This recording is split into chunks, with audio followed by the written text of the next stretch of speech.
Salut mes madrilènes, salut mes merengues, salut mes galactiques, j'espère que vous allez tous très bien. Alors, à la base, je ne devais absolument pas faire de vidéo sur ce sujet, j'étais plutôt parti pour faire une vidéo sur les problèmes d'intégration de Mbappé avec le Real Madrid. Et au passage, oui bien sûr, faire un paragraphe pour féliciter Vinicius, qui a été pour moi effectivement le meilleur joueur de l'année dernière. Mais lundi soir, alors que tout le monde voyait le Brésilien être enfin récompensé de son incroyable saison de l'année dernière par le plus grand trophée individuel qu'un joueur puisse remporter, c'est-à-dire le Ballon d'Or, gros coup de théâtre, c'est finalement le milieu de terrain espagnol de Manchester City, Rodri, qui va être le lauréat. Alors, grande surprise pour certains, oui, mais pas du tout pour d'autres, puisque le jour même, vers les environs de 15h, alors que toute la délégation s'était préparée à faire le voyage, finalement le Real Madrid contacte les représentants du Ballon d'Or pour leur faire savoir que le club ne viendra finalement pas, suite à une info qui a fuité depuis déjà quelques heures, où il a été dit que finalement ça serait Rodri qui devrait remporter le trophée, chose qui semble insensée en interne au Real Madrid, alors même que tout avait été préparé pour la consécration du joueur. On parle d'une émission de plus de 5 heures sur la chaîne du club, d'une fête à Paris pour le joueur et ses proches avec une cinquantaine de personnes, une réception en l'honneur de Vinicius à Madrid à son retour avec Nike, avec qui il est en partenariat et qui avait préparé une paire de crampons en son honneur, et finalement tout ça a bien été annulé à la suite de ces fuites, comme je le disais. Moi je l'avais su la veille, j'avais vu un tweet de Vidéo de Riles, une chaîne que je suis et que j'apprécie vraiment, un supporter du Real forcément. Et le youtubeur qui a certains contacts dans le club avait déjà lâché cette bombe dimanche où il avait écrit « Rodri va prendre le Ballon d'Or et c'est un scandale, j'ai même pas envie de prendre au sérieux ce sport. » 3 petits points, une mafia. Et honnêtement, ça me rappelait le Money Talk and Win de Romain Molina lors de la prolongation de Mbappé à Paris en 2022, alors que tout le monde le voyait débarquer. Et personnellement, ça m'a un peu piqué, mais sur le coup, franchement, j'y ai pas vraiment cru. Alors que les deux là, que ça soit Riles ou Romain Molina, en général quand ça parle, c'est qu'il y a des certitudes derrière. La preuve, les deux ont eu raison au final, mais j'y ai vraiment pas cru. J'y ai pas cru parce que Rodri... Alors attention, excellent joueur, peut-être même le meilleur milieu au moment actuel, mais franchement, il y a à peine une semaine, il ne faisait même pas partie des débats. L'année dernière, oui, quand City soulève la Ligue des Champions en 2023, j'ai pas peur de dire que Rodri pouvait prétendre à ce moment-là à ce titre. Bon, je voyais Haaland l'emporter, mais à ce moment-là, tu me dis Rodri le prend. Il n'y a pas véritablement de problème, le joueur a été impactant, il a été buteur en finale de Ligue des Champions, il y avait un City avec et sans lui, et pour moi, il était bien supérieur au Rodri de la saison 2023-2024. Mais cette année, certes, il a été très bon aussi avec City, il a pris le championnat et il a pris l'Euro en étant meilleur joueur de l'Euro. Bon, là aussi, il y a un débat, mais c'est sans conteste un des artisans de cette victoire. Sauf que l'Espagne, à cet Euro, est-ce qu'on peut réellement dire que Fabian Ruiz, Lamine Yamal, Nico Williams et même Dani Olmo ont été à son niveau ou même moins bons ou impactants que lui? Je suis pas sûr. Pareil à City, où même les supporters citizens ont plus mis en avant la saison de Foden plutôt que la sienne. Et quand tu n'es pas le meilleur joueur de ton championnat et encore moins le meilleur joueur de ton propre club, comment tu peux être le meilleur joueur du monde? Moi ça j'ai du mal. Car je pense honnêtement que City ou l'Espagne sans Rodri ça aurait pu gagner quand même. Alors que le Real sans Vinicius l'année dernière, je suis pas sûr que ça prenne le triplé. Alors entendons-nous bien, c'était pas le seul. Il a été très bien suppléé par Bellingham qui a été incroyable lors de la phase aller. Bien aidé aussi par Rodrigo et Kroos qui ont été excellents. Mais Vinicius, à l'image de son match face à Dortmund, il a la capacité de changer un match à lui seul. Et honnêtement, qu'est-ce qu'on attend du meilleur joueur du monde? D'être capable à lui seul de changer le sort d'un match. Et c'est possible, vu que lui, c'est le meilleur. L'année dernière, c'est aussi des stats. Alors oui, beaucoup se moquent des stats en disant que c'est moins que Cristiano ou Messi, que c'est un petit peu au rabais, etc. Bon, déjà, vous le comparez à deux monstres. Arrêtez de croire que désormais les attaquants des prochaines générations, ça ne sera que ça. Mais vous oubliez que déjà, Vinicius est un ailier. Il percute de son côté, fait souvent les efforts pour redescendre. Et il est aussi beaucoup plus altruiste que lors de ses débuts, où il voulait toujours faire la différence seul, alors qu'un véritable buteur, c'est l'égoïsme incarné. Mais surtout, les buts de Vinicius, qui au passage a raté une bonne partie de la première partie de saison, c'est des buts qui comptent. C'est pas que des buts face à Alaves, c'est des buts en demi-finale et en finale de Ligue des Champions.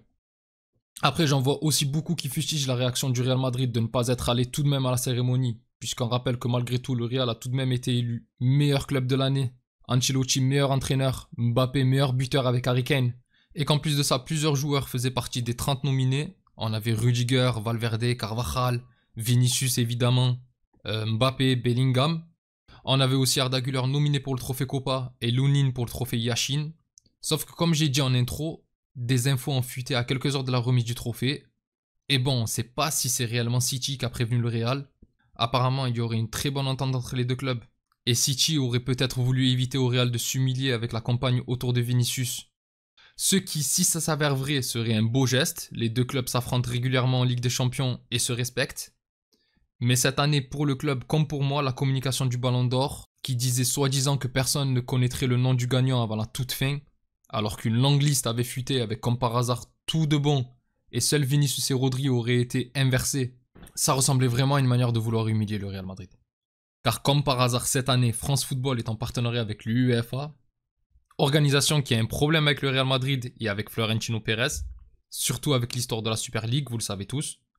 Et malheureusement, on a l'impression que cette guéguerre de bureau, c'est les joueurs qui en ont fait les frais. Bon, là en l'occurrence Vinicius, puisque pour en revenir à la liste qui a fuité, c'est tout de même étrange qu'elle soit juste à 99% et que comme par hasard, seuls les deux premiers noms ont été inversés. Genre tout est bon, je les suivais en même temps, j'avais la liste et je regardais en même temps ce qui se passait à la télé. Le 17ème, c'était bon, c'était le 17ème, 13ème, 13ème, 7ème, 7ème, etc. Et c'est juste le gagnant et Vinicius qui sont inversés. Alors que le 4ème et le 3ème sont bons aussi. Après ça, on nous dit que le résultat sera donné le 8 ou le 9 novembre, je sais plus. Mais bon, plus de 10 jours après la cérémonie, alors que d'habitude, assez vite, on connaît le résultat des voix. Même lors des précédents scandales, comme Lewandowski en 2021, etc. Mais là, ce qui est bien quand on prend un peu plus le temps avant de faire une vidéo, c'est qu'on a un peu plus d'infos. Puisque là, on a les résultats des journalistes qui sortent au compte-gouttes. Et j'ai pas envie de parler de corruption, ou peut-être même pire de racisme.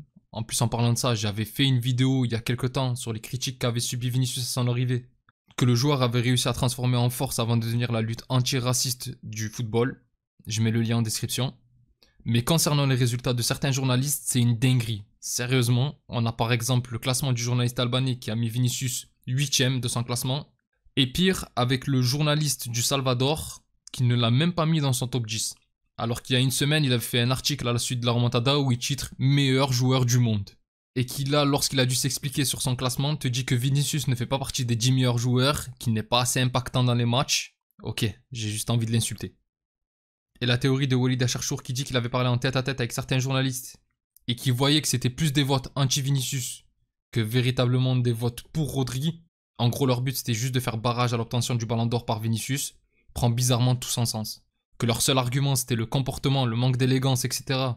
Alors que d'un autre côté, tu as Emiliano Martinez qui a bien pris le trophée Yashin alors qu'il a un comportement même moins respectueux.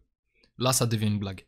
Encore une fois, je ne vais pas crier au racisme, même s'il y en a forcément une part dans le lot. D'ailleurs, pour moi, la petite présence de George Weah, on sait tous que c'était pour bien faire passer la pilule aussi. Mais je pense vraiment qu'il y a eu corruption de l'UEFA, car je suis désolé, le meilleur joueur est Vinicius. Et comme l'a dit le Real, si c'est pour les trophées et l'Euro, il y a un joueur qui a été tout aussi important que Rodri la saison dernière et qui prend en plus de ça la Ligue des Champions et qui est buteur en finale, c'est Carvajal. Lui a fait une de ses meilleures saisons, buteur en finale, comme je l'ai dit, de Ligue des Champions, et tout aussi bon que Rodri lors de cette saison. Ou bien même, au pire si tu prends pas Carvajal, allez, on va dire tu tiens pas, c'est un poste défensif, ce que tu veux, on a même Bellingham qui pour moi devrait être même devant Rodri. Il a poussé une équipe de l'Angleterre écœurante jusqu'en finale avec des buts ultra importants. Idem avec le Real Madrid où il a plusieurs faits marquants comme ses buts dans les Classicos. Et ceux qui vont parler de dissolution des voix, soi-disant, il faut arrêter. Ce n'est pas un vote pour un club. Tu peux très bien mettre Bellingham, Carvajal et Vinicius dans ton top 5 si tu juges réellement que l'un est plus important que l'autre. Mais pour moi, il y a vraiment quelque chose qui ne va pas. D'ailleurs, comme par hasard, la plupart des fuites des journalistes qui sortent mettent toujours Rodri en avant et Vinicius hors top 10, top 8, etc. Et les excuses, c'est qu'il a fait un mauvais match face au Costa Rica, c'est qu'il n'a pas voulu prendre le ballon de Kimmich lors de la demi-finale alors qu'il a bousillé ce soir-là et que le fameux joueur qui ne mérite pas être dans le top 10 à lui seul a brûlé tout le côté droit d'une des 4 meilleures équipes du monde avec facilité. Arrêtez de nous prendre pour des idiots s'il vous plaît. D'autant plus que du côté de Rodri, qui à chaque défaite de City devant le micro dit qu'ils sont les plus forts et que ceux qui les battent en vrai sont nuls, c'est vrai que c'est bien plus fair-play. Enfin bref mes galactiques, j'aurais encore beaucoup de choses à dire mais je vais essayer de m'arrêter là. Encore une fois, le reproche n'est pas envers Rodri, lui on lui a dit t'as gagné, il est venu prendre son ballon d'or et puis voilà, il n'y a pas de problème.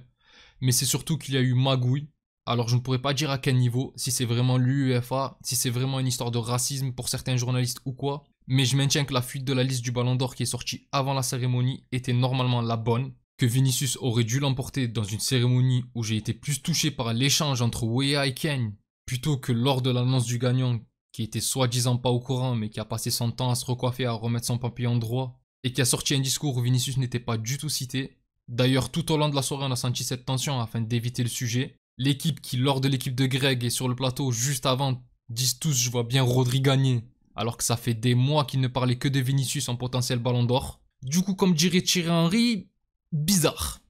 Enfin bref, j'espère juste que ça va aller pour le Brésilien qui a certes sorti l'une de ses meilleures punchlines en disant « j'en ferai 10 fois plus si nécessaire, ils ne sont pas prêts, etc. » qui montre que cela ne l'affecte pas, mais qui en réalité, je pense, est sévèrement touché. Benzema, lors d'une récente interview, a dit qu'il l'avait eu au téléphone et qu'il était dégoûté. Donc à voir, c'est soit une chose qui va le briser, soit c'est lui qui va tout casser. Il n'y a plus qu'à être patient et on en saura un peu plus. D'autant plus qu'il va sûrement être cible de beaucoup de moqueries et de chambrages injustifiés, car c'est lui qui mérite le Ballon d'Or, je le répète.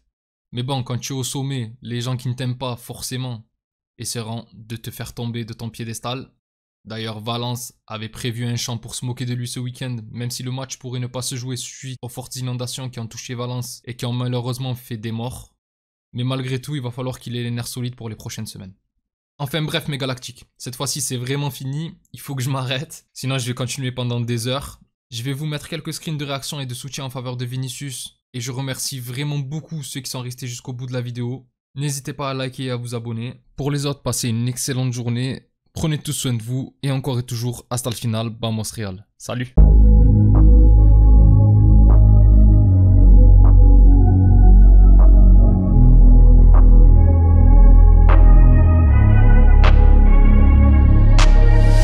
I'm changing who I am, I'm making a new plan, rearranging my life and I won't look back ever again.